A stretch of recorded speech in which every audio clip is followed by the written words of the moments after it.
What's up, listeners? Welcome to Thursday, part 2 of the roster rescue series as we get into cornerbacks and safeties.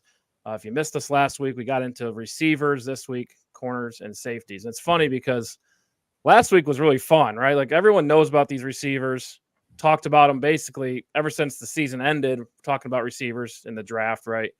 Now that we're talking about corners and safeties, it's like, okay, you actually have to do a little work here. It's not as fun, right?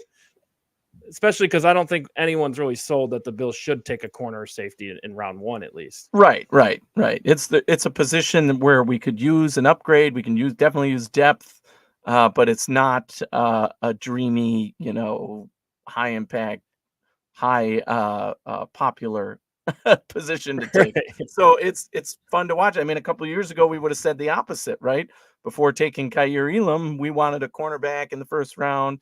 Safety is just one that's kind of devalued, kind of like running back. You don't take a safety in the first round. But we've seen it happen where one or two guys are deserving of a first round grade at safety. Right. But yeah, it's still a position that we need to discuss. It's still a position that I expect the Bills to draft for sure. But where is going to be the question, and how deep do we have to go before we get to that guy is really the question. But right, there's kind of been a shakeup, right? Today, right? Yeah, there's really been a lot of continuity in the cornerback room and the safety room. And this year, there's shakeup in both rooms, right? Rasul Douglas coming over, Dane Jackson on his way out, Trey White on his way out, and now we have two new safeties. I mean, I know Micah Hyde's still a free agent.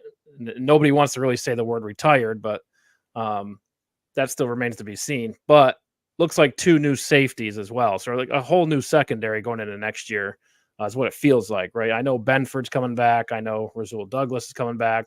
A lot of new faces will be there next season. So that kind of makes this conversation fun. And I feel like the other thing about cornerbacks and safeties is there's clear-cut receivers that are untouchable for the Bills because they're going to go so early, right? When we look at tackles, there's a lot of tackles that are going to go early. Bills have no chance, right? Cornerback, though, it feels like in the mocks and all the analysts and things you're hearing, there's really like the rankings are never consistent, right? Except for maybe one guy, maybe two guys. But you kind of seen them all over the place as far as the mocks, right? So really it's like you can only rule out like maybe one or two cornerbacks for the Bills because you just don't know who's going to fall or how the board's going to fall.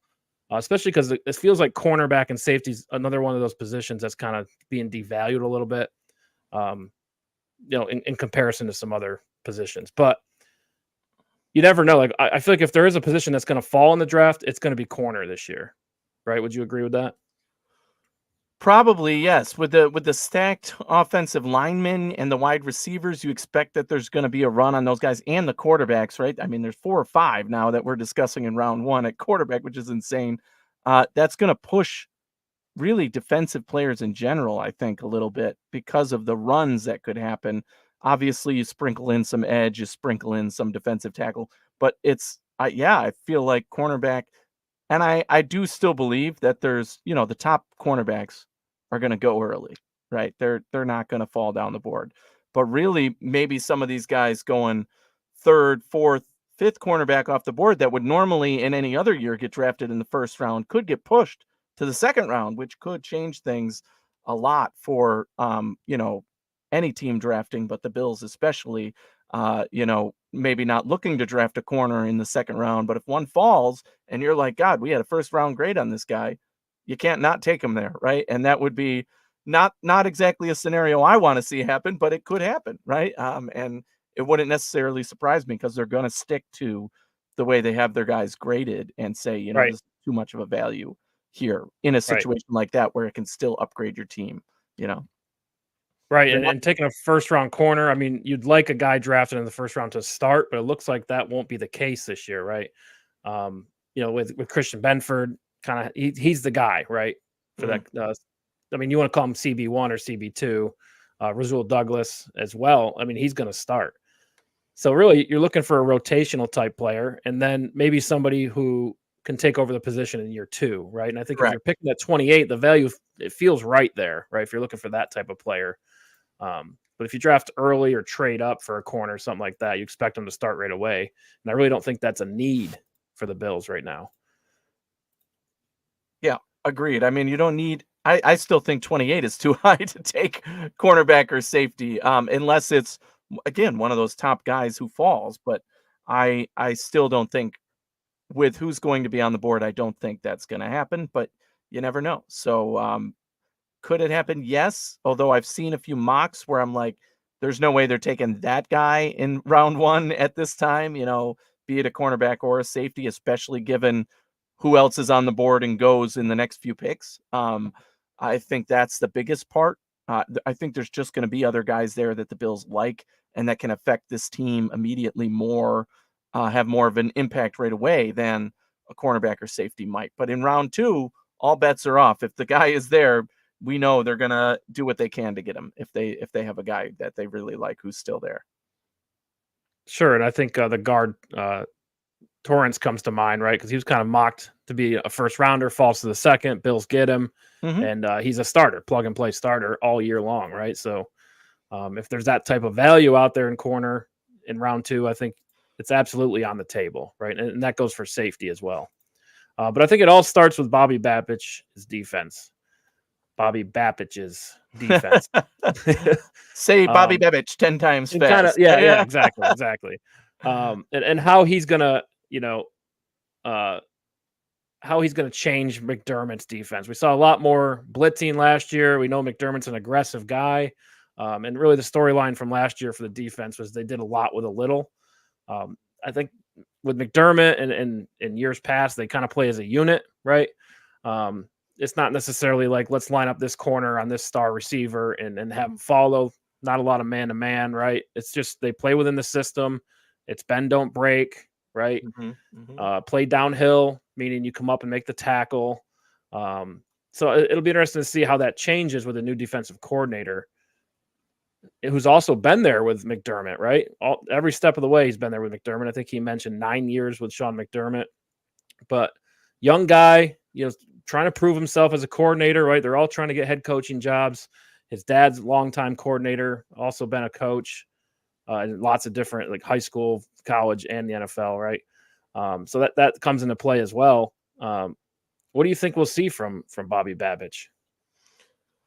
A little bit of creativity, a little bit of his own touch, but I do think because he's learned so much under McDermott took over the defensive play calling last year for a reason, right? He wanted to be the one making the calls, doing it his way, showing that, if there's going to be a mistake, it's going to be on him and not have to scapegoat Leslie Frazier, who was previously DC. Not that Leslie Frazier didn't do a great job, but that McDermott wanted to have it in his hands.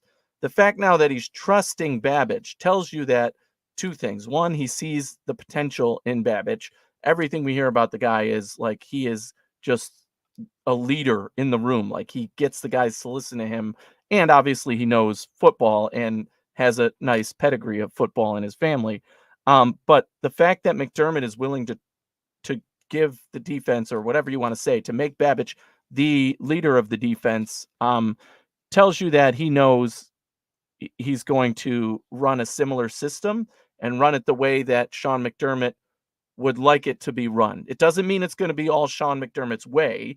And we don't know yet who's playing calls. I don't think we will until week 1, basically. But I don't think that matters as much, right? What matters is Babich is going to be setting up, implementing, training the defense, right? And it's going to be in the likeness of what Sean McDermott has done his whole career and what Babich has learned under Sean McDermott, but with Babich's own special touch on it, which is, connecting with guys, which we've seen he definitely does, which is, maybe adding a twist somewhere in there with the different levels of the defense that he's worked with. We know Sean McDermott is a cornerback and safety maximizer, right? He gets the most out of very little, which kind of is a weird way to start this conversation, saying there could be somebody picked early, because we know that he could turn undrafted and 6th round picks into starters, right? However, done it consistently, right? Done it more than once. Yeah, right. Over his career. And however, there still might be, because there is a need there, there's going to be value there. And I think Babich, although, he may not need to focus on as much of that if McDermott still has his hands in there, Babich is going to do things his way as well. So there has to be some reins there by Sean McDermott, Mhm. but Babich is going to be able to put his twist. So I'm not expecting there to be some philosophy change or some major, oh my God, Mhm. this is great of what Babich has brought to the defense. But I do Right. think, that it's going to not just be what the same old that we've seen from McDermott. And we've Right. seen Well, that in just the yeah. changeover of the personnel, right? Just what they were willing to do on the defense and say, okay, we're moving on from these players and we're going to bring in guys now that will fit what Babich wants to do, presumably. Right. And I think we're not going to know the X's and O's of that until week Right. 1, Till we right? see the When the personnel, season right? starts. Right. Right. Yeah, that stuff's locked up if there is any changes or scheme changes, right? Because it's really been the Buffalo nickel, right? It's kind of been the same for so long now. It's like, at what point defenses start to figure it out, right? Mhm. Because there's so much film out there. Oh, yeah. So that'll be interesting to pay attention to. But like I said, lots of changes in the secondary, right? A lot of players on the roster, right? So the need for corners not real big, and I think with the recent signings of Mike Edwards and the re-signing of Taylor Rapp, safety really doesn't feel like it's a huge need either, right? We don't have to reach in the first round to fill one of those spots. Bean's done a really good job of just putting the entire roster in a position to say we can take the best available. Now that's an option because we've kind of filled some depth pieces across the entire roster, right? But let's start with Taron Johnson. Is there even anything to talk about? The guy's going to play. He's the nickel starter, cornerstone now. right? Yeah, Yeah. I don't think he's getting paid now. I mean, it's he's absolutely. just Highest paid nickel corner in highest the paid, league. right? Right. So I don't think there's much to talk about. He's going to keep his job. Now, when we talk about who backs him up, right? There was a scare, and I think it was one of the playoff games he sat out for Yeah, a play, and I was like, oh my yeah. God. No, if we Like lost him, it would corner, be they had a terrible. nice rotation going on the outside, but when it comes Correct. to nickel, I don't think you have the game's different when Taron Johnson's out of the game, right? Yeah, yeah. There's definitely a vulnerability there, You're right? you're So I you think I think that's when you have to change scheme, basically. You're like, "Okay, Aaron Johnson's not there. What do? We bring in another linebacker. We make Poyer, right, the linebacker, the safety Mhm. who comes up." You have to change things up if Taron Johnson is not on the field, and that's where you might see some creativity. But ultimately, the best defense is with Taron Johnson on the field as the nickel corner. I don't think any Bills fan would dispute that, and that's why we paid him. And now it's going to look a little different because he is the leader and the experienced guy on the field in this Uh, defense with all those players we now moved on from, as you mentioned. Yeah, and I think he deserves all the praise and even more. What was the interesting thing I heard this past season? I can't remember if it was on Joe Marino's podcast or whatever. He got second team All Pro without an interception as a cornerback, right? Think about that. I mean, oh, that's well, yeah. the flashy stat that everybody looks at Right. and oh, I think a guy who got Yeah. first pro all pro had like 6. He had 0 and he's still second team all pro because he plays that well and he is that shut down at his Yeah, that's position. interesting because you could be a Yeah, bad corner and get beat 4 times a game, but if you get an right. interception, you're a hero, right? That Exactly, goes for a right. lot of And positions. that's so the flashiness of it tells you that his consistency and his ability to affect the plays on the field is highly impactful despite the flashiness, without the flashiness, right? So when he is able to flash, you definitely see it, but he has impact just by being on the field. And he's a guy who doesn't make a lot of mistakes, which is important in this defense, I think, especially as we're going to see a lot of turnover coming here. And he's actually coming to Syracuse for a signing to the mall, and I'm going to hopefully make it to that and have him sign a mini helmet for me because that'll be cool to be able to Oh, see yeah. him in person. But Especially like yeah, and how well often does deserved. he go to Syracuse, right? Exactly, It's right. They brought right in in your backyard. they're trying to bring in more Bills players in the offseason to come and visit Yeah. Syracuse because we do have a Bills fan base here, not as strong as Rochester and Buffalo, but Well, there's competition, still, right? still. The Jets were just down the road in Cortland. Oh yeah, we The got all Giants, sorts of I think, fans reach here. up there, but yeah, Yeah, yeah. All interesting. sorts of mix in Syracuse. But yeah, I think I didn't know there were tons of Bills fans until I went to school in Rochester and then went to a game in Buffalo. And I'm like, "Oh, everybody here is a Bills fan. That's amazing." yeah, Not you so crossed much the me, line, yeah, especially into growing up Western when New we were York. in, the Yeah. drought years and everything. But Well, anyway, yeah. side conversation. All right, so back to Taron Johnson. When he set out for that play, Cam Lewis came in for Yes, him. that's what Right, we've seen Mhm, Cam Lewis try out safety. We've seen him mhm. play outside. Now we've seen him play nickel. But I'm not sure nickel's the best spot for him, right? Right. So I think we just pointing out the needs, right? I think there is a potential need to get a depth player who can play special teams and also maybe help out Taron Johnson. And that player actually might be a linebacker, honestly. Like, Yes. think about it, right? Like I mentioned, yes, that would Yeah. make sense. If Taron Johnson is not on the field, you're probably changing your scheme a little bit, and the way you're lining up might involve one of our linebackers, especially because our linebackers aren't big burly guys, right? These are small, Right. fast, good in Finesse. coverage Yeah. type linebackers, and that's what the Bills That's where the league is set up going, for. right? Yes. Right. All right, so let's move on to the next one here because Taron Johnson's a lockdown. Rasul Absolutely. Douglas Mhm. comes over from Green Bay. Really had flashes early, right? Like made his name well known in Western New York because of his instincts, right? And then when they brought him over, Brandon Beane, Sean McDermott both mentioned he has good instincts as a cornerback, and that definitely shows up, right? And that showed up for the Bills this year. Very experienced cornerback. Again, just on the 1-year deal. 1 year remaining, right? So do you think it's a kind of a will he re-sign in Buffalo? We're not that far yet, but the job's his, right? I think the starting job is definitely his right now, and there's no question about that. I think it will be week 1, presuming he's healthy. The question becomes, about the re-signing. I think they discussed that this offseason when they, kind of did could we restructure this contract in a way, or could we cut him and re-sign him, or whatever? There was flexibility there. If you cut him, you could have gotten $9 million off the books straight up, right? And they found a way to make it work where they could keep him for this 1 year. But I think it's more of the player wants to be, this is one of those scenarios. The player wants to be able to prove their worth and maybe get a little more money.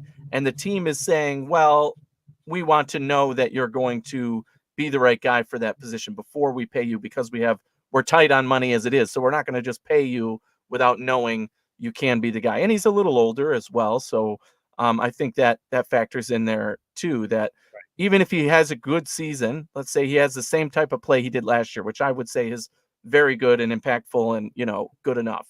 The Bills would be looking to extend him, but they're not going to maximize his contract, right? It's going to be a 2-3 year deal around $10 million per is what I would say. So and that's all assuming he has a similar year to last year, right? Correct. And obviously, if you're the player, in this case, Douglas, he's hoping that he gets one of those phenomenal seasons where he's got double-digit interceptions and makes big the plays. Leonard Floyd strategy, yes. Yeah, and he definitely is a flashy play type player, right? He takes the ball away. He has that speed and energy on the field that you see. And I think that, we'll see how that works out next year. But the job is definitely his, cemented, I believe, on the field as CB1/2, however you want to order it. Yeah, I think he's CB1, right? I mean, I think yes, in my mind, yes, based on his experience and his consistency alone. Yep. Which brings us to Christian Benford. Again, really lengthy player, really played well all season long. Had a couple games with injury, but I mean, for being a late round pick and being a young guy, I thought he played well overall. And I think most Bills fans are comfortable with him starting at corner moving forward, right? And I think that's probably CB2. Not ready to call him CB1 yet, but that just means you're on certain sides of the field, right? And the Bills don't really switch much. So yeah, that could be right. Yeah. So it's a matter of where you are on the field. That's why I was saying you could argue that Benford's play makes him more talented than Douglas, but consistency again is why I would say it's only a label, but CB1, CB2, they're both the starters, I think, unquestioned but I think at this point in time. Right now, Benford fills in for Trey White, right? That's what it feels like. Yes. And well, it's a little bit of a mix now, right? Benford is really good and deserves all the praise as well and deserves to be a starter. And I've been asked multiple times, even by you, should he be switched to safety? Under no circumstance should you take the guy who played that well at cornerback and make him a safety. So he deserves all the praise at that position. And he doesn't have as much of the interceptions, the big play that I think Trey White did, or as a Bill anyway. And it's weird to say that. That's the first time I used Trey White in the past tense for the Bills, and that didn't feel right at all. But we're gonna have to get used to that. And yeah, now that he's not with the team, I do think Yeah. Benford is definitely picking up a lot of that slack. Mhm. So you Yeah, and I might see think more of the flashiness from Douglas, right. but more of the consistency and the dominance from Benford, in my Yeah, and I mind. think in the Bills defense, like, you know, they don't need the top end speed guys, right? Because they play as a unit. It's, keep everything in front of you, right? I feel like if Benford and Douglas went to some other schemes, they would just be on an island with a receiver and just get burned, right? Because they're not top end speed guys. They're not going to chase anybody down, right? But they're definitely physical, especially in off man situations. And like I said, Douglas has great instincts, and I think Benford's still developing those instincts, but you're seeing it, right? He's always challenging the receiver at the catch point, and they're thriving in this style of defense, I think, and we'll see if that carries over. But definitely, those two players are the starters, at least for now. I mean, I don't think the Bills draft a corner first round, so I think they will be the starters going into the season. Yes. Where it gets weird, though, is now Dane Jackson out, kind of that rotational corner who can come in, help with run support, right? Dane Jackson, another guy, didn't really have the top end speed, but man, he was so good at running downhill and stopping the run or making a tackle, right? So that's now gone, right? So I think we have a need there. Would you agree with that? It depends, right? We'll talk about who is there, right? Kaiir Elam is still on this roster, and we haven't brought him up yet, but we're going to discuss whether or not he can be this guy. And obviously, you don't draft a guy in the first round and expect him to be your fourth cornerback. Like he is a player, and he deserves to get that time, and he has to prove it now, right? He obviously had a setback in this past year. In his second year, he wasn't able to get on the field. He was injured. When the team seemed to lose confidence in him, but that's all external, right? We don't know internally what was going on. Obviously, he had a beef with the coach that got has left town now, and I think he will be happier overall personally, and that's going to be better for the player. But they have to maximize his skill set. They have to find a way to make it work. You drafted this guy in the first round. You're not trading him because nobody wants him right now. There's no trade value there. You have to develop him. And in my mind, that means making him CB3 and no less, right? If one of those guys goes down, Kaiir Elam needs to step in.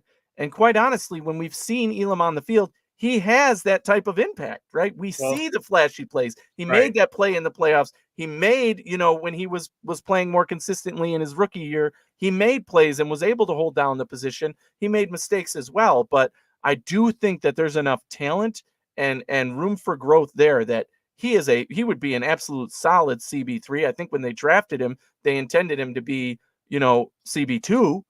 So he still has room to grow there, and it gives you some flexibility going into next year if you do lose a Rasul Douglas for him to step in, and then you would have to build depth, obviously, up there. But in my mind, Kaiir Elam is still that guy, and you still need to give him the chance, and he still needs to be, high on that depth chart. You can't just bury this guy and say his career is over, because now we learned a lot more about why things didn't work out last season. Yeah, are we calling him a bust?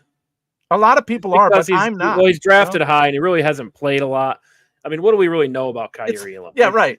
When we get a small sample size of him, he usually gets an interception, but he also makes you pull your hair out for, a bunch of plays, right? I think he doesn't get the playing time because he's kind of a liability, right? Whether that's, missing tackles or whether that's, allowing separation with the receiver. But we do know he's a ball hawk, and he has great hands and instincts as a corner when it comes to turnovers, right? Yes. Especially in the playoffs is really a lot of times we've seen him in the playoffs, or mostly because of injuries late in the season. Yeah. And he's made huge plays in the playoffs for the Bills. So there's something there. And it is interesting because in college, he's more of a man-to-man corner, right? Now he's playing in primarily zone defense. So maybe that transition's been tough. But we just don't know. It's really quiet. No one really wants to talk about it. We talk about foot injuries, but really, I don't think we can rely on Kaiir Elam to be a rotational cornerback based on what we've seen the last 2 years. Mostly because we just don't see him a lot, right? Yes, and I don't think you can label him a bust for that same reason, right? You can't say he's a bust because he didn't play, right? We need to be able to see his play and that, okay, he's not a first round talent at all, right? And I think this coming year is going to tell us a lot about that. We at the very least, need to see a big step forward from him, right? Doesn't mean he's going to earn a starting job or suddenly get started over one of the other two. But when he's in there, he needs to have impact. He needs to play with consistency. We need to hear the coaches say positive things about him to see him make that projection and growth to where maybe next season we'd be comfortable with him as a starter. And that's, right. I think we've heard that from Sean McDermott. I mean, players in the locker room at the end of last year. I mean, they were very supportive of Kyrie Elam.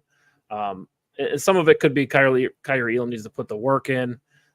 We don't know what's going on behind closed doors, and we're really not going to know. But again, 2 years left on his rookie deal before you have to make the decision for the option. And you'd like to see it produce something, right? Because he is a first round talent. There's a lot of upside there, right? You just got to find out what makes him tick. Or if it's the injury, like let's make sure the foot's fully healed. Whatever it is, I feel like it's a key piece to when you're looking at the draft, right? Because I feel like the fans, the outside people, we're not going to know if it's a big need or not. If Kyrie Elam simply isn't going to work out and is trending that way, cornerback becomes a bigger need, right? But if they really think there's something there, he's going to turn it around, it's less of a need. So it is a very interesting topic, right? And it really, if they draft a corner early, I feel like it's going to be trending down. But if they take a couple late, I mean, you're going to draft a corner, right? You draft a corner in every draft. But if you go with the late round guys, I think they're more confident in Kyrie Elam. What do you think? I mean, I wouldn't judge it based on where they pick a cornerback alone because, like we already mentioned, there is some need for depth, right? And and if the right guy falls, you take him. It doesn't matter, right? And I think they still would have faith in Elam to become a better player, and maybe this guy, whoever they draft, to be the next right up in terms of if Elam's the CB2 next year, this guy could be the CB3 with a year under his belt already, right? And that's, again, a benefit to drafting a guy earlier. He might not get as much playing time in his rookie year, but he's going to be able to learn the system and grow and have a full off season before he gets a bigger role in the defense. So there is a lot of benefit to that. I think every player could do that and benefit who's not, some elite level talent at coming out at the position. But that doesn't always happen that way, right? So usually first round cornerbacks are starting, period, right? Day one. Right. But that is that's not always. For sure. Exactly. And it doesn't mean if the Bills take a cornerback in round 2, I would feel the same way, right? It's not, they wouldn't be a starter, but they could be probably in that expected CB3 role next year, not CB2 necessarily. That would tell me, maybe Elam is CB3 in their mind and they need a CB2. Right. And that's the big question mark with this room, right? Kyrie Elam. And it has been for 3 years now. We have this conversation every offseason. But just to round out the rest of the cornerback room, Cam Lewis, right?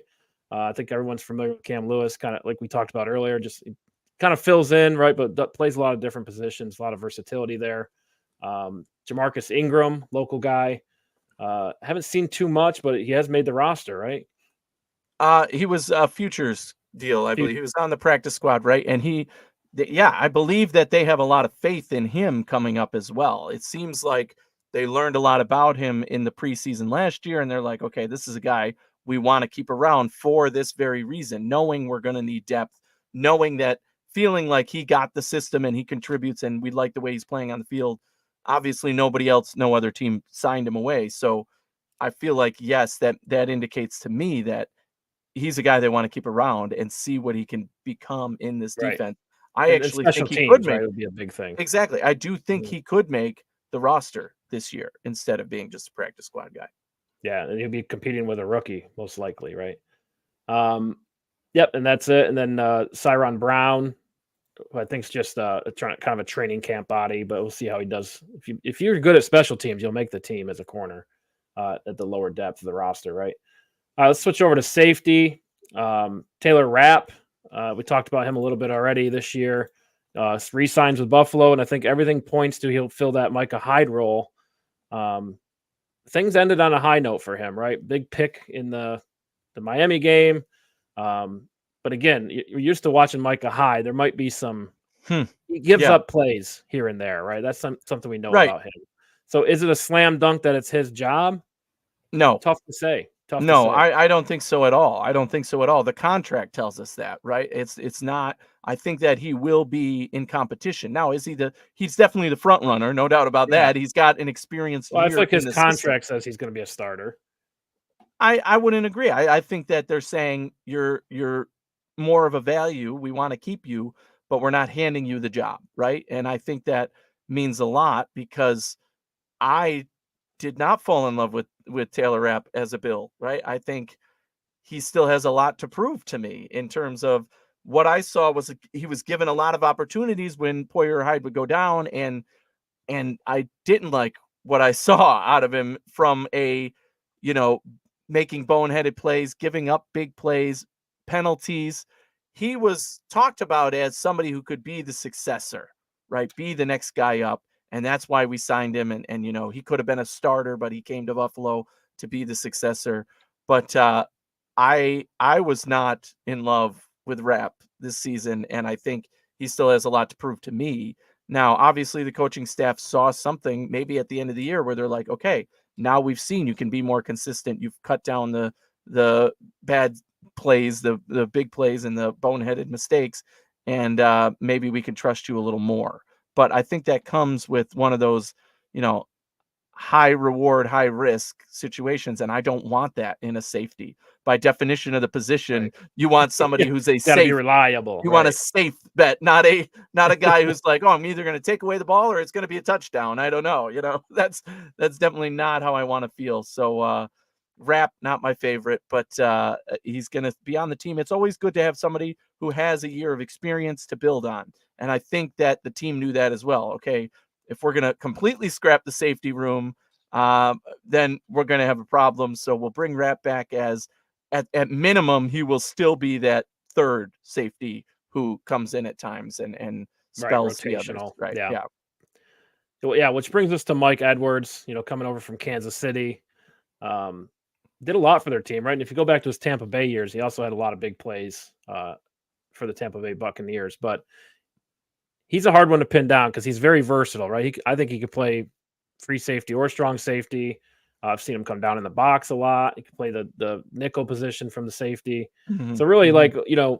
what do you do with that versatility? I think putting him in the Micah Hyde role would be good, Hmm. because you can play both sides of the field. You can do a lot with both sides of the field. Sure. However, that you need that strong safety position filled first before you can do that, right? And I think as the roster is right now, I think Rapp's the starter at free safety and Mike Edwards would be the strong safety. What do you think? I agree with that. As currently compiled, that would be my guess, right? Like those are going to be the two guys out there with who we currently have on this roster. And again, that's very different from a Micah Hyde and a Jordan Poyer. Of course, when we signed those guys, they were not Micah Hyde and Jordan Poyer either, right? The Bills made them that team, and together they gelled and reached their peak on this team. So could that be the same for what we see out of Rapp and Edwards? Maybe. I'd love that, but my expectations are definitely brought down about 3 notches now to where I'm just expecting consistent, Mhm. non-mistake, clean football and not big time playmaker. We never had to think about safety, right? We never Right. even First thought time we're about thinking it on about the it, right? field. Not even on the field. We're just like, we know who's back there. We know it's getting done. We don't have to worry about it. And now it's more of like is this going to be a consistent problem that the Bills face? We hope not, right? We hope it doesn't become a problem and that it just ends up being Right. consistent and good, right? That's all we Especially need. because Poyer and Hyde had so many years in the system that Yes, like it yeah. just came naturally where they could play free. Are we Mhm. going to see a lot of thinking this year? Right. I know Right. Rapp's coming back, but um, these new players coming in, are they going to freeze a lot? Are we going to give up big plays? Are they going to Yeesh. miss tackles because they're thinking about the system? It's not real comfortable or it's not second nature to them yet. And that's what we're used to seeing, right? With Poyer and Hyde is everything's second nature to them. They helped build this system in Buffalo, right? So that's something to pay attention to. And you hope you don't have too much of a learning curve there, the early weeks of the season. All right, to round out the safeties, DeMar Hamlin coming back. Like someone in the comments mentioned Kendall Wilminson, futures deal for him. And then that's it, right? Four safeties. Hmm. So Yeah. again, that brings us to our next question, which is what is missing in the secondary? When we talk about corner and safety, what skill sets do you think are missing, right? And the Ooh. first one I think is obvious, that strong safety position. And I know Mike Edwards could play that. But again, you want somebody who can come down and help and run support, right? And I think that's the big thing that pops up. Yeah, it's interesting. I think that the approach now seems to be, in my mind, what I'm visualizing here, that going into the mind of Bean and McDermott is, you had Hyde and Poyer, and that was a thing. Now to replace that, you're going to sprinkle in a little bit of everything, right? You need 4 guys to replace 2, right? And right now they've only got 2 to replace those 2. So in my mind, it's more about balancing. Okay, you're right. We could use a guy who's stronger in the run game. Who would that be? Probably not on the roster right now, right? So either draft or a late signing to add depth, right? Because we're talking about depth at safety. We're not talking about high impact, but a need. So I wouldn't be surprised if it's a veteran guy who's signed after the fact, right? That could be what happens here. And I would almost expect that to happen, honestly, after the draft. But I also expect that they will be targeting people in the draft. So there's a skill set there that's missing. Again, same thing on the other side. Rapp has a lot of that good takeaway playability, but does he have the intelligence, the speed to stay with somebody? I mean, there's so many different qualities that I think you could measure quantitatively. And again, I feel like going into the mind of Bean and McDermott here, you're looking at, okay, if we put these 4 guys together, we've got our Hyde and Poyer, and then we could mix in situationally the other 2 while we have our main 2, right? And I think that's going to end up being more of the approach on the field. Mhm. Not so much it's your job, do it, as this situation is where your skill set fits the best. And I do expect those first 2 are going to get, whoever it ends up being, are going to get the majority of the snaps, but the rest are going to still have a role to contribute in.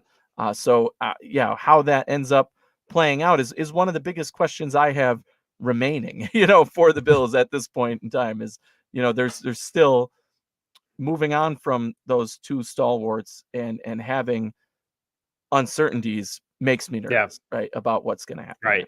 Right. So safety in general is a need, right? It feels like. Yes. And Um, we didn't talk about Damar Hamlin, but right. Hamlin knows the system. Hamlin was playing well as a starter, remember, due to injury, Mhm. when he had his horrifying injury, but he's had a whole year to recover. And McDermott, in his comments so far, when he was asked about that, he brought up Damar Hamlin and said, look, we have Damar Hamlin, who's a year removed from that situation now, and I think is ready. He was Right. saying, It was in so primarily on many special words, teams last is year, right? ready to move on Yeah. and become a big piece of this defense. So we don't know, but it feels like, at least in the coaching room, they have confidence that he's going to be able to take that next step now, and maybe get more playing time as a safety rather than just on special teams. So Yeah, that's hopefully there's interesting. a depth piece there. Again, he's not Hyde or Poyer in my mind. That's Right. not He'll be his the skill set. backup, but can He's you a bring him in the big nickel situation, right? Can you put yeah, him on a big receiver in the slot? I that's mean, probably, I'm not right now, right? Like, that's yeah, not yeah. who I would want to see out there in that situation right now. All right, so we got Damar Hamlin. What other needs? I had 2 other needs. So we talked, yeah, strong safety, basically from safety in general, right? Mhm. Some other ones though is I feel like we have big physical cornerbacks. Jury's still out on Kyrie Elam, but really we don't really have a cornerback that can just flat out run. And when you have to play Yes. Miami, they got Tyreek Hill, Waddle. I know that nobody can keep up with them, but we have no one on the roster that can actually go step for step for them. Not even close, right? So a corner with top end speed, I think, is a need, right? Just don't have that on the roster right now. Another thing is Siran Neal's role, kind of the special teams, but also can come in and, like I said, the big nickel packages. Um, he excelled at that at times, right? He had his role, he knew his role well, and he excelled in his role, right? And I think that's going to be a big need, just because there's certain packages on the defense, at least historically, where they're dialed up for a guy like him, right? And I think you can every year we see the big safety or the big cornerback. Nobody really knows what to do with them. A lot of times they're versatile. I think there's a need there for that type of player, right? Yeah, I mean, versatility is always great, but that also leaves questions of when do you actually get in and play, right? In my Right, mind, right. anyway. So I think you're right that you could have a guy like that.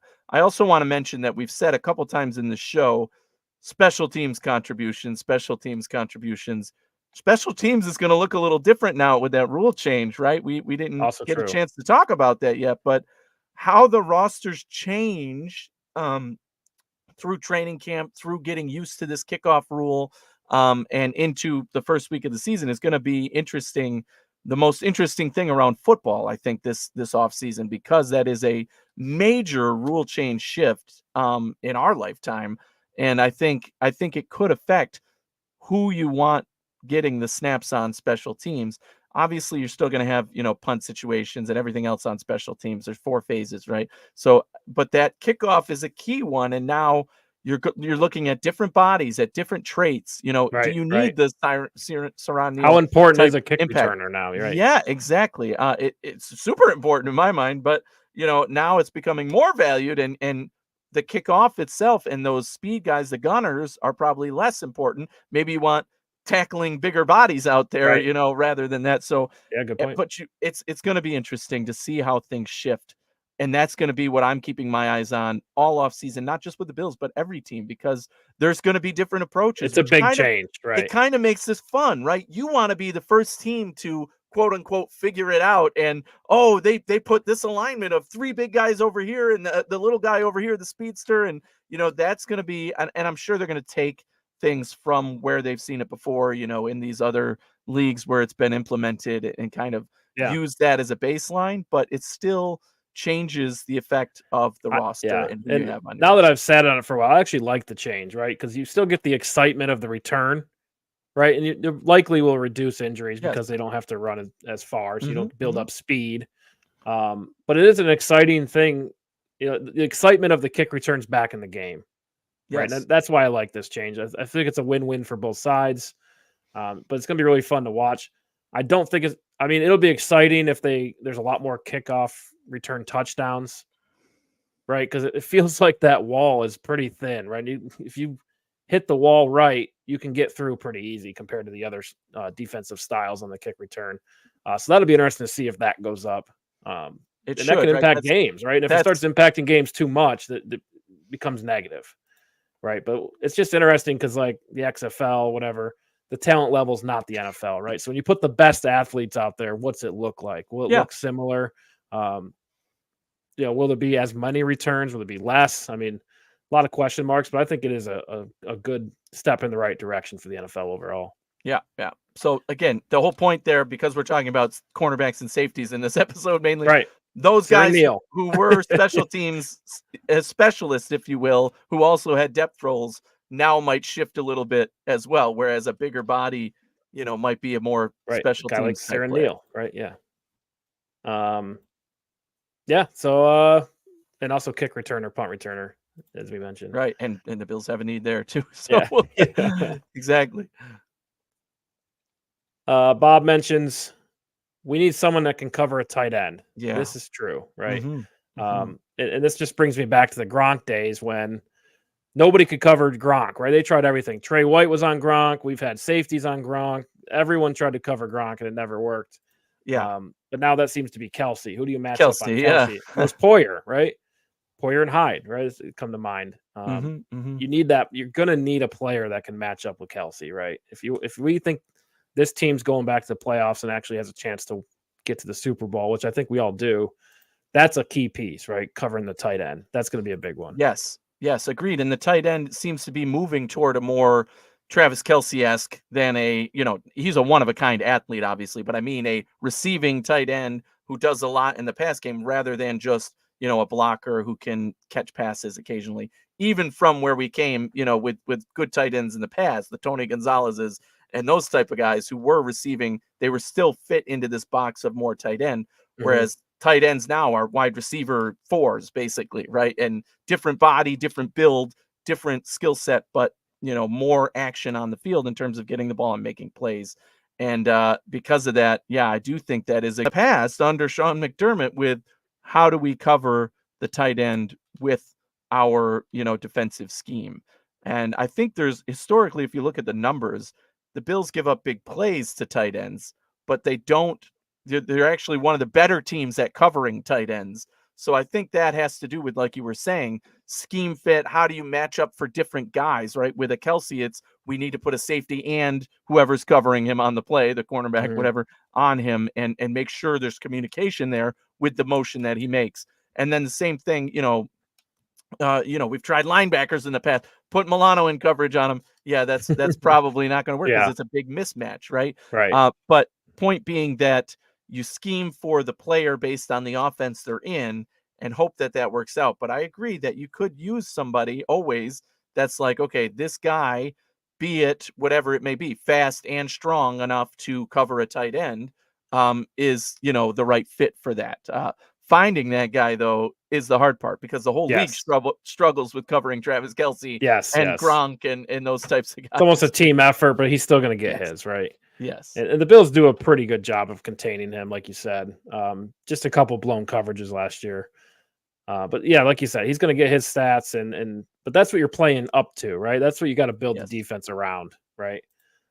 And also outside corner, right? Like I said, with the speed guy, I think that's important because you do have to play Tyreek Hill and Waddle, right? You got to play Garrett Wilson. Jets are in a position to get another receiver if they want it. The Patriots, not so much, but that's something to keep in mind, though. All right, but let's get into it. We got our list here of potential corners, potential safeties for the Bills. Let's just talk about how they're going to move the needle, right? And just kind of like touch on some of these here. We're running out of time, so we'll just kind of run through. Quinyon Mitchell. I just wanted to put his name up here just to talk about him a little bit. Bills have no shot at getting Quinyon Mitchell, right? Right. I think he's a top 10, top 15 corner. But, man, he's fun to watch, right? The off-man coverage, and he just dares receivers to come at him, and he just, he has such good instincts to, drive on the football and intercept the ball. He had 4 interceptions with 2 pick sixes in one game. But again, Toledo, everyone talks about the competition, but I think he does have all the traits to be a number 1 corner in the NFL. Bills have no shot at him, by the way. No. Yes, no, he'll be long. So we'll move on from that one. Not much, but he's going to be a CB1 for a team. Right. Nate Wiggins out of Clemson. He's interesting because there's no consensus on these guys, right? I've seen Nate Wiggins in the 20s in some mocks and some rankings. He's been, the 3rd or 4th corner. I've seen rankings where he's number 1. I've seen rankings where he's number 2. So it just seems like, when it comes to cornerback, you kind of want to pick, the flavor, right? Like we like this type of corner, right? And this defensive scheme likes this type of corner. If you're looking at Nate Wiggins, this is top end speed. This is the best it gets at corner and top end speed and being smooth and fluid in coverage, right? And I think he's an outside cornerback in the NFL, and I think he can match up, step for step with almost any receiver. And that's something you like. Is it always consistent with him? No, he's a smaller frame guy too, Rich. You kind of worry about the tackling, but if you're looking for pure coverage skills and man-to-man, step-for-step situations, I think Nate Wiggins is the guy. And that would intrigue the Bills, I think, right? Because, like I said, we don't have that type of player. So you can make him a rotational corner and put him in certain game plans when you're playing Miami, when you're playing Kansas City with Marquise Brown now, right? When you're playing the Bengals and Jamar Chase, right? That's when a player like this would come in handy. Yeah, we just talked about all the needs at cornerback, and he does seem to fit and fill a lot of them. The problem is, impact level for the team. There's a lot of other guys at this position where he's being drafted, which would have to be 28 for the Bills, really.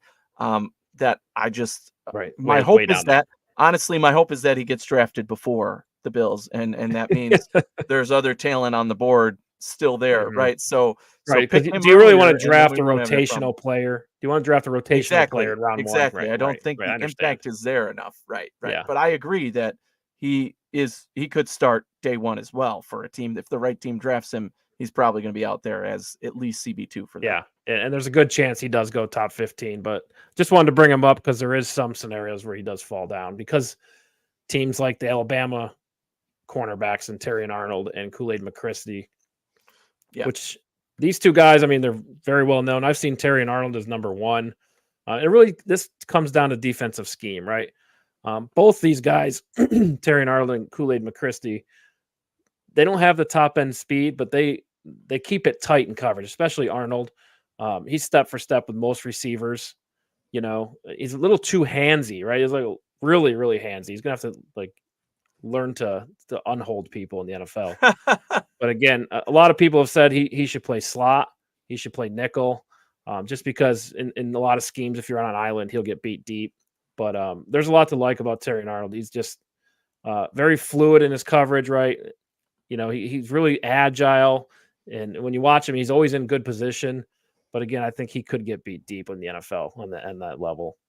Right. You want him to be the first 5 yards kind of guy, right? The press coverage where you can make contact and have an impact with his speed and strength, maybe. But I don't think Arnold is a great match for the Bills, although he's a high level prospect, right? So there's some people who say if he's on the board, the Bills should take him. I've definitely seen that around. However, I'm not of that mindset, mainly because, like you said, I just don't think he fits the scheme as well. Right. Yeah, and I think he'll be gone too, right? Like he should be. I've seen Wiggins fall, seen McChristy in the early second round.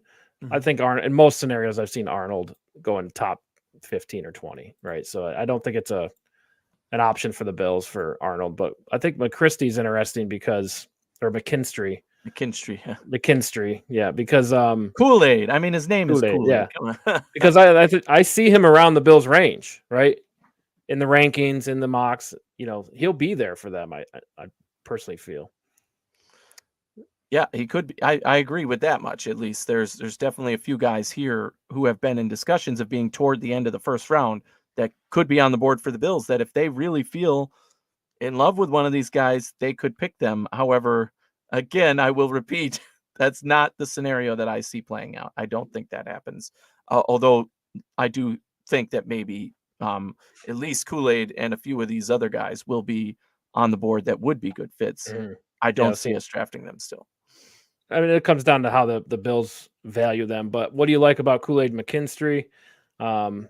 Smart player, right? High football IQ. Again, doesn't have the top end speed, right? So he's not going to go step for step or play a lot of man. But he is a physical cornerback, and I think he's really good at run defense as well. And I think with Dane Jackson going out, there's an opportunity to fill that with a guy like Kool-Aid, right?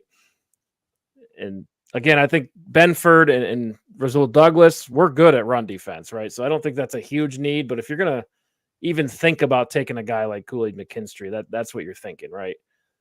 Somebody who could be a rotational corner, help with run defense. It really kind of fits the Bills system because we don't need the top end speed guys, right? Like the Bills defense likes to keep everything in front of them and play downhill. So I think he would fit into that. And if you go watch his highlights, he's a fun watch because he is so physical, right? He's got that dog, right? The confidence. You just love to see that. And if you're going to take a corner, that's what you need to look at, right? Any other thoughts on McKinstry?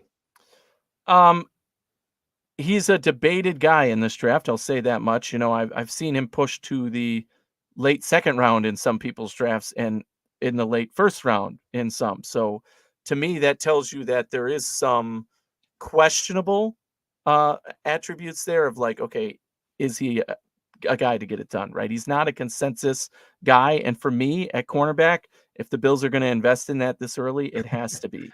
Okay. It has to be somebody who's that. Let me ask you this then. How pissed are you going to be when the Bills draft Kool-Aid McKinstry at 28? Very. Very. Yeah, that's going to take 2 shows for you to cool down on that one. Yes, probably would. But again, can you see that happening? I really can't. No. Again, you don't want to draft a rotational player in round 1, but if you think he's an upgrade from Christian Benford, if you think you can become that player in year 1, it's on the table, right? It could. I can tell. No, is the answer. Like I'm already trying not to explode over here, Eric. No Kool-Aid for the Bills. All right, strictly Gatorade. We're strictly a Gatorade team. No Kool-Aid for the. All right, so that's the corners. There's other guys out there, right? Hackenstraw. He's a fun player. Again, that doesn't have the top end speed. Doesn't have a lot of turnovers. But really should be looked at as a nickel or a safety type player, guy who plays corner who could transfer to safety. Right. Who else? Another top guy. Well, we didn't mention Cooper DeJean, but I didn't know if you were Oh yeah, he's on the waiting next for one. that name, or because Yes, he's kind of that hybrid yes, guy who is listed as a cornerback / safety, has talked about yeah, switching, and he's but an interesting depending on what conversation. list you go to, it Well, is. guy's a great athlete, right? And he's another guy that you've seen ranked top 10 and also seen ranked top 30, right? Mhm, mhm. Just because like you have to use your imagination a little bit on how you're going to use him. For the Bills, you almost want I see him playing like Taron Johnson's role, right? Yes. But if you put him at strong safety, I think that's a good place for him. But he doesn't always play as physical as he could, if that makes sense. Like he's a really physical guy, but he doesn't Mhm, always mhm. play with that physicality, right? Yes, And and I think that's why he's not on the top, more toward the top of the draft board with these right. cornerbacks, especially if Hmm. that's where you're gonna play him. Yeah, that's a limitation that, maybe he's a top of the second round, top 10 in the second round type guy. I think that's where he fits. I don't think he's a first round guy, although a lot of people have him going in the first round. I think he's more of a top of the second round type guy.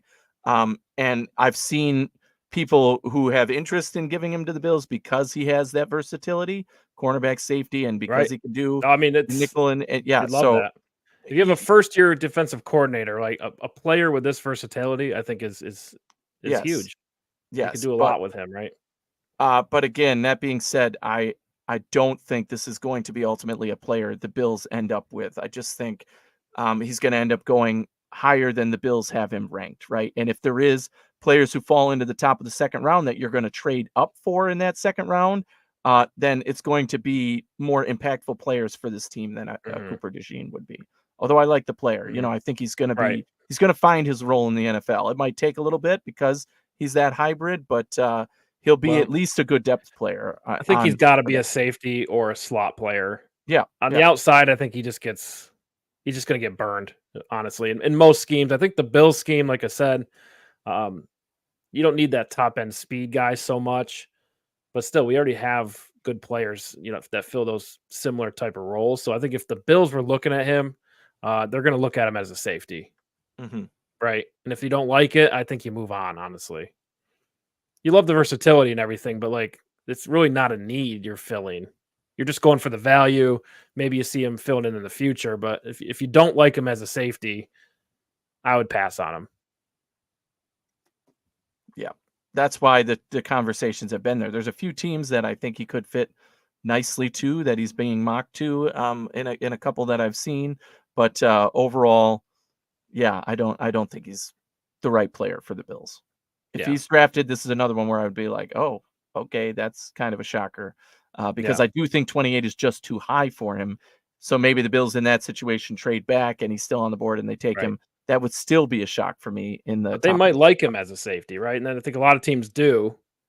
They like his skill set as a safety, right. um, and he'll be drafted as such, right? But I still think that, yeah, somebody's going to fall in love with him more than the Bills will. Let's put it that way. That makes sense to me, right? Like, Tampa Bay or something, right? That team is going Green to Bay, say, right? yeah, he's more of our guy. And he plays the way we like, and we really want to Yeah, get him. And so they're going to take him either in the yeah, top of that second before the Bills do, or even in the late first. yeah. But I think if he does fall to you at 28, it's a hard one to say no to. And again, assuming if you like him as a safety, um, and again, the versatility with him is insane. He can play all different positions. We talked about that big nickel. You want a guy who can guard the tight end. That's him. Um, he could help the defense upgrade in a lot of ways. All right, moving on.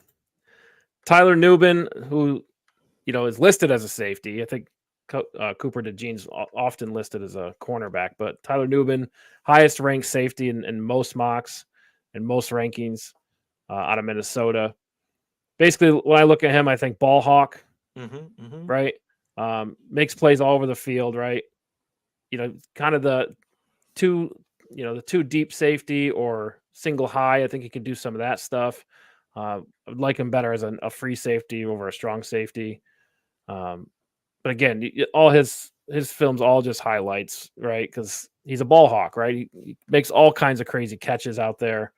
Um, could work on the tackling a little bit, but I think overall, I mean, if Taylor Rapp's not the guy, I think you could look at Tyler Nubin. Again, if the value's right. I mean, drafting safeties in the first round, we could debate that all day. But That's where I was going to yeah, bring up. Of the mock drafts I've seen, he's the only safety I've seen possibly going right. in the above the Bills even in the first round, right? So I but I still am hesitant to say yes, that's going to happen with this kind of player, right? I do think he's more of definitely top of the second round, right? Like you're talking, I wouldn't be surprised if he's picked 32 or something, right? Like, Mhm. so that would That's be, around the Bills' range, right? yeah, pick So 33, I guess it would be in the first round it's the first of the second round, yeah. So that is right, and especially if, say, even the Bills take their 28th pick, I still think the Bills are going to be interested in trading up in the second round to get more of those players that fell that they right, really want to get yeah, that because are that's really where the value for the safety correct, is, right? Round 2 correct. and 3. Hmm. Don't have a third round pick, but again, it comes down to like you meet the player, you like what he does with his football IQ, you like the film, the Bills always say we like the family, right? All that stuff. Yes. If you like him, you take him, right? If you think he can succeed in the NFL and make the defense better, if you think he's a huge upgrade from Taylor Rapp and his upside is enormous, you take him in round 1. Yeah.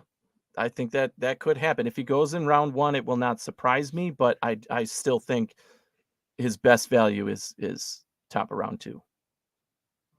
And the Bills could be a target. This is a player where if they really like him that much, it would not surprise me at all if they trade up in the second round and take Tyler Nubin, right? I don't think it'll be the very top of the second Mhm. round. I think it'll be maybe 10 picks in, Yeah, 5 picks in. If he's still there, they're definitely gonna, yeah. and they're interested. Well, I It think would there's a not lot of surprise me if the yeah. Bills took him. There's a lot of teams that need safety too, and it's like Exactly. to That's the get a good problem. safety at a decent price, he's the guy, right? He's the most ready to play free safety in my opinion. Mhm, mhm. Um, Again, because Cooper DeJean's more versatile. It's like you gotta figure out where to put him. But Tyler Nubin, I think, fits right into free safety.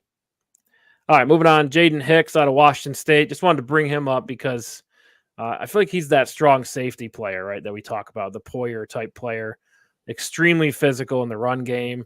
He blitzes off the edge in a lot of different packages at Washington State. If you go back and watch Washington State versus Washington, he made a ton of good plays, both in coverage, sacked Penix, right? He's just very disruptive in that way.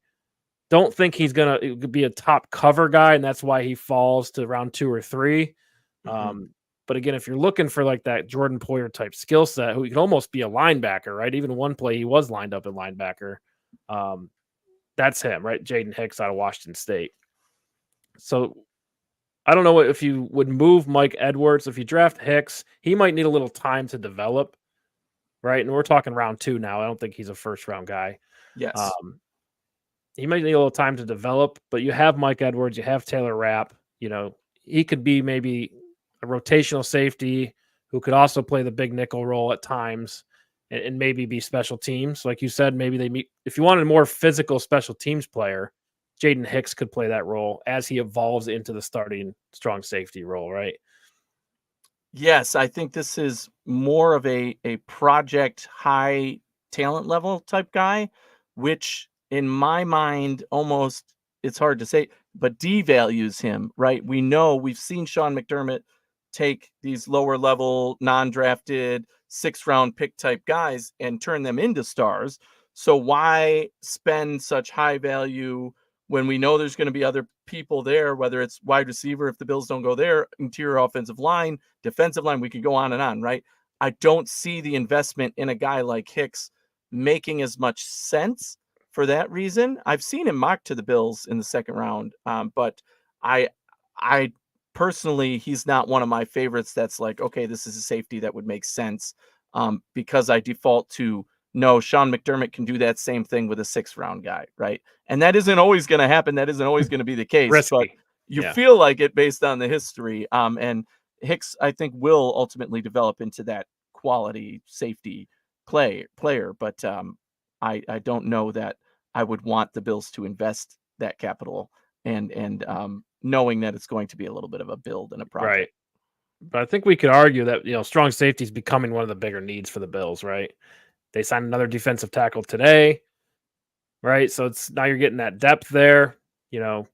We've talked about edge. We talked about Curtis Samuel coming over. Like, the Bills are really in a position where it's like you kind of filled a lot of needs where you can almost just take best available in the draft and stick to the board. So there's absolutely a scenario where Jaden Hicks could come in and fit the board, right? And they fill a big need, I think, at strong safety because he's so good in the run support, right? I'm not real sure about Mike Edwards. I mean, obviously he's a good player, but you get real help if you draft Jaden Hicks in run support, right? Yes, and that's something that we mentioned earlier. Again, trying to fill those skill sets. How do you do that in a way that makes sense for this team to replace the guys they had, who they trusted a lot? So that in that sense, maybe, but you never know. Yeah. Oh, we got a comment here. Oh yeah, Mr. Wilson Sr. himself. Yeah. McDermott wants safeties who can do both positions. That's how they disguise their coverages. It's a good point. We didn't bring that up yet. We're so focused on filling what Poyer used to do versus Micah Hyde, but they were interchangeable a lot of times, right? And that's a good point. Yes. So yeah, if you're taking Jaden Hicks, I don't know if he could be a free safety. So I'm not sure if he's that style of player. I'm not sure if he could be versatile like that on the NFL level. Probably not, especially at his skill set now, right? What we've seen from him now, I would say no in that sense. But I do think, that versatility is important, but I don't know that there's a lot of guys in this draft that I would label as that kind of safety, or a lot of guys in free agency that we've signed. Would you consider Rapp or Edwards to be those type of dynamic, interchangeable guys? No, it seems like they have their roles and you kind of see where they fit. Right. Right. Well, I think Mike Edwards could play free safety, but I'm more worried about Rapp playing correct. The run support, blitzing role. And right? I do think at safety, it's more about the communication and the feel on the field, right? Because that's something Hyde and Poyer developed over time, where if one of them, even out of position, went toward the play, the other guy could fall back and make sure there's somebody deep in coverage for, swapping, right? If they're swapping sides, and that not necessarily on the call, but just naturally, this is how the play evolved and it would happen. That's part of what I was mentioning earlier with that comfort level at the safety position. Even when things went wrong, it was okay because we knew that they had each other's back and just felt each other out back there, right? It might not have went as planned, but they could swap and do things. Especially in robber scenarios, right? Coming down in the box, trying to knock off the slant route or cut off a passing lane. I mean, you need burst for that in both safeties, right?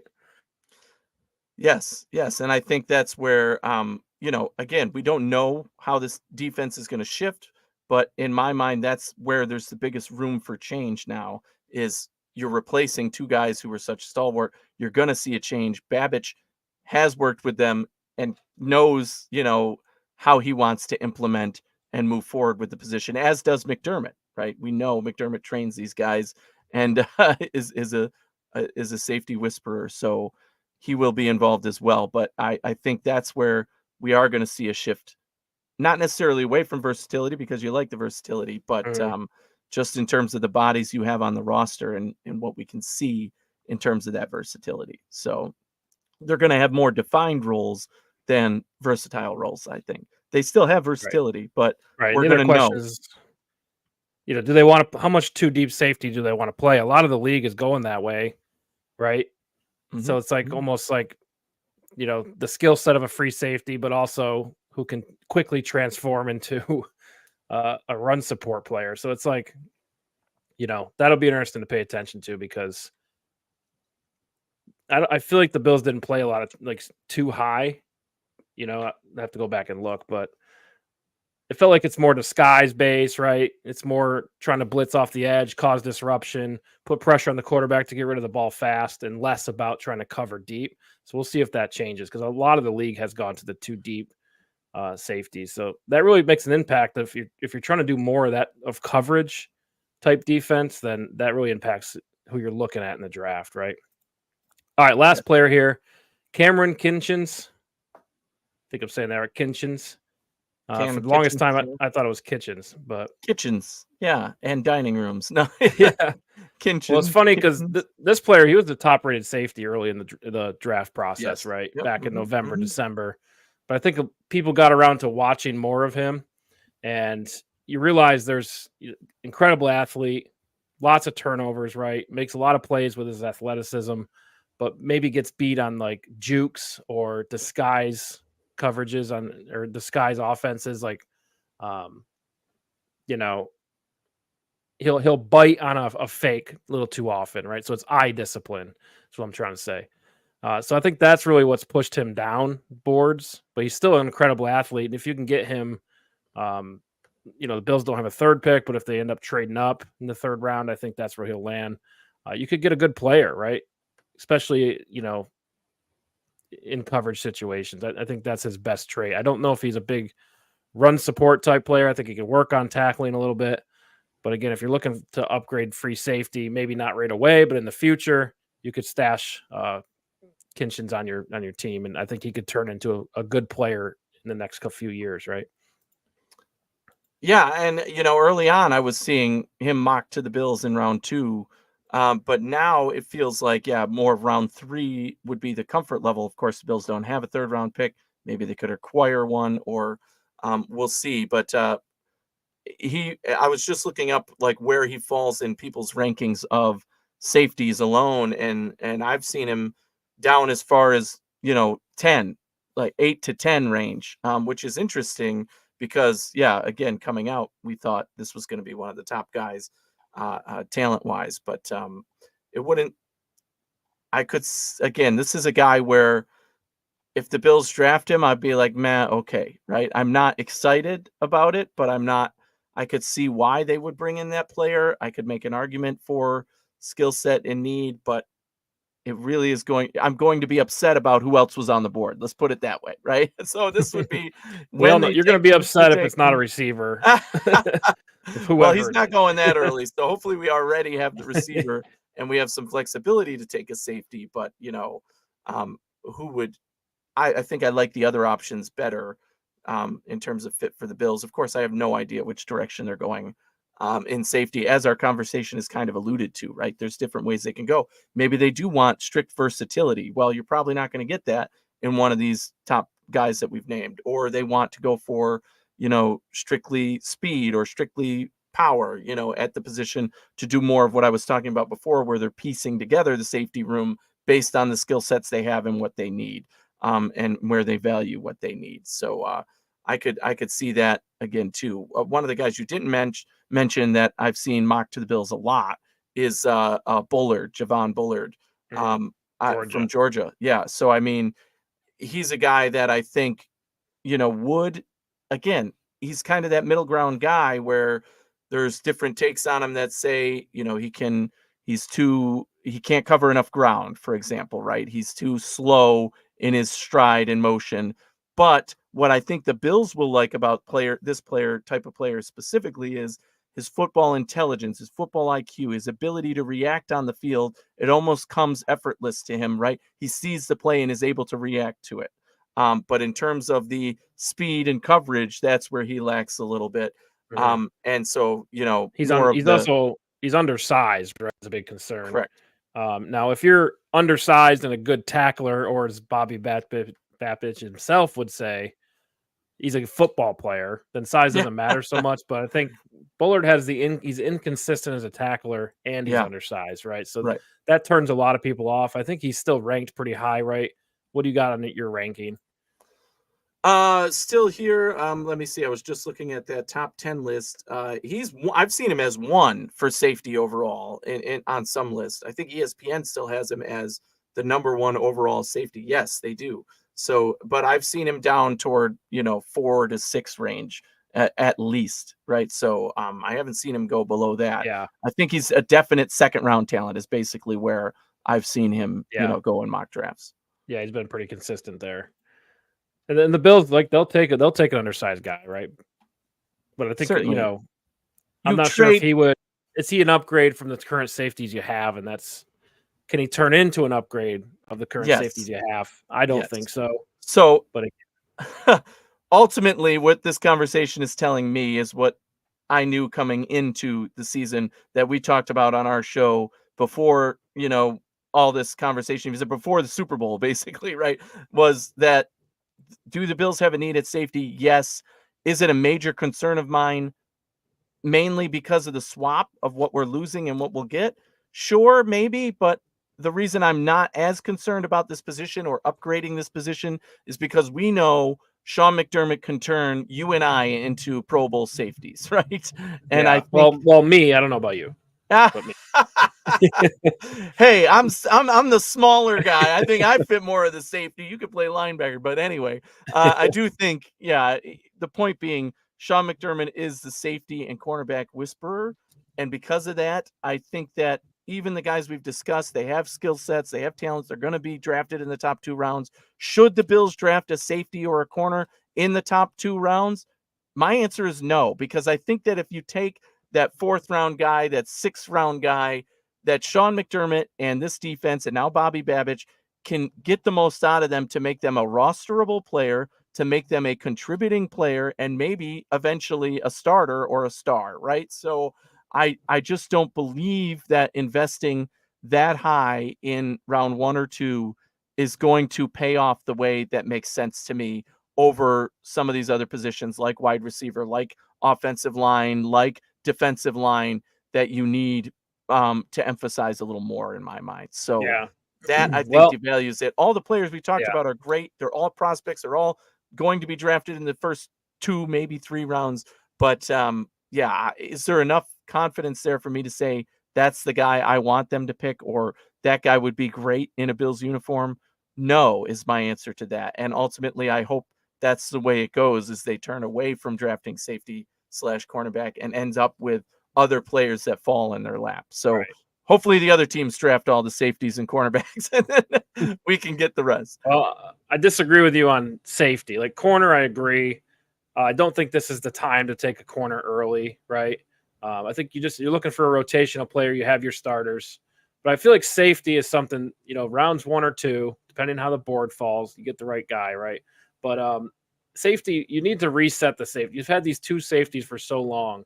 I feel like this is an opportunity to get a really good safety, right? And I know they could develop one, but why not go get an athlete, right? Somebody who can build around, who can hold down that position for the next 5 years at least, and then go from there, right? You'll have them under contract.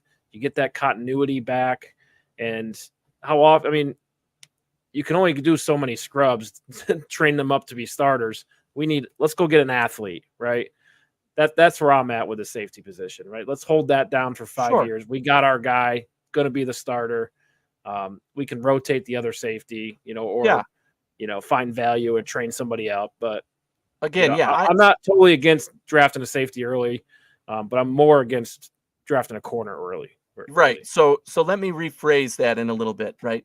I definitely don't think round 1 is happening for corner or safety unless a miracle happens. But round 2, if they say they're set on one of these safeties, right? Newbin's there and they believe he's the guy, they're going to get him and they end up drafting him. Am I going to be surprised by that? No.